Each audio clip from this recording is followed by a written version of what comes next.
Hello everyone, welcome back to the channel and our Python crash course. In this part, we're talking about one of the most powerful tools in programming. You will learn how to repeat actions using while and for loops, essential for tasks like processing lists, taking inputs, and automations. Don't forget to subscribe to the channel to be aware of next videos, and let's dive into the video.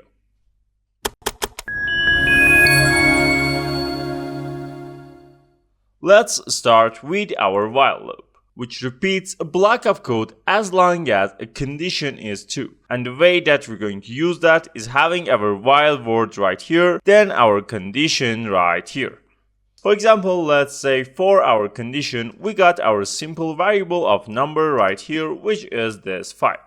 And we want this condition and comparison of if number is below 10, we want to run the code below. And pay attention, we got our columns right here. And then when we want to come to inside of while loops codes, we need to have one block space inside of our line. So by having our code right here, it's going to run in our while loop block. For example, let's say at the first, we want to have our print of this number that we got at the top. If we run this, you can see we got printing these and it's going to run forever. But we don't want such thing because it will never stop, and it's basically what we call it infinite loop. Always make sure your loop has a way to stop or you'll get stuck in an infinite loop.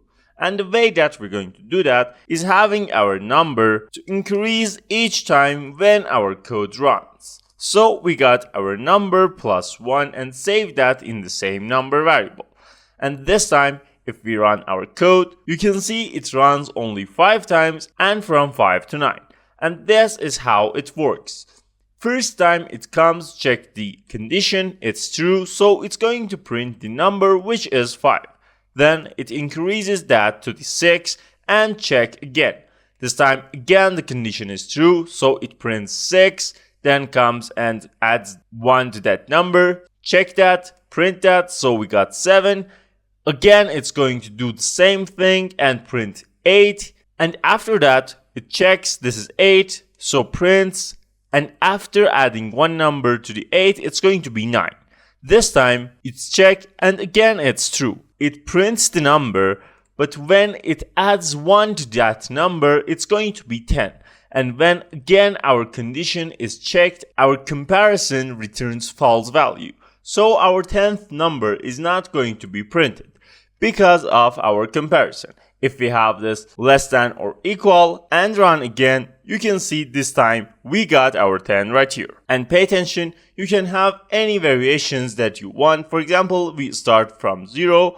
Let's clear our output, and if we run again, you can see we got printed numbers from 0 to 10. And of course, you can have some other comparisons here too. For example, let's say we got this variable of a here, which is 5, and we want to check while number is less than or equal 10 and a is greater than 5.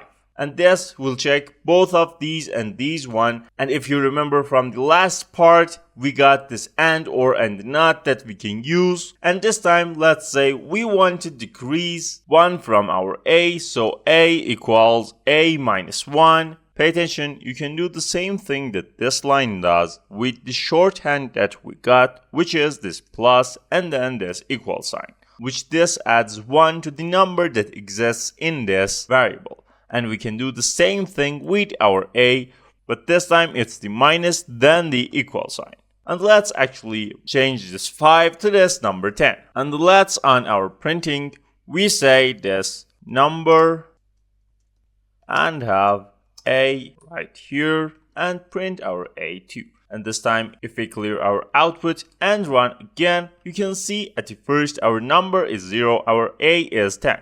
It's going to come to the next loop and next time of running, and this time number is 1, a is 9. And it's going to come until one of them is not true. You can see here we got our number still below 10. But because our a is above 5, it's not going to run anymore. The next thing that we're going to talk about is our for loops. Fors are something like whiles, but we got some more controls on them. And for a start and having that in our code, what we need to have is having our for word right here. Then we need to create variable for this for loop, which the popular variable for this is this I. And then we're going to have this in and our range method and function right here, that we pass some number right here, and our I is going to start from 0 and comes until this number that we put right here. For example, if we put this 5, this line is as same as we have this variable of I, which starts with 0, and then have our while loop and have the condition is I smaller than 5. But this is more compact way that we can have this. And if we simply print our I right here into our output, if we run, you can see we got numbers from 0 to 4. Of course, you can have any numbers that you want. For example, let's say we want to have this 50, but pay attention, in 4, we don't need this increment level for the I, because it's going to do that for us automatically. And now if we run this one right here, you can see it got printed from number 0 until number 49 right here. And of course, if you want to have number 50 here, you can either have this 51, or for simple visibility, you can have this 50 plus 1 right here. And of course, this time it's going to run until number 50. But the cool thing about this range is we can have multiple parameters right here. For example, at the first, let's say we got this number 10. If we run our code, you can see we got 0 to 9 right here. But if we have two parameters right here, and let's say we want to start with number 5. If we put number 5 right here, then number 10 right here, if we run again, you can see it starts from number 5 and not 0. So it's going to come from number 5 to the number 9 right here. But we can have another parameter right here, which is our step. And it tells us how the incremental thing that we got is going to work. At the default and where it's empty and we not pass our third parameter, it's going to be number 1.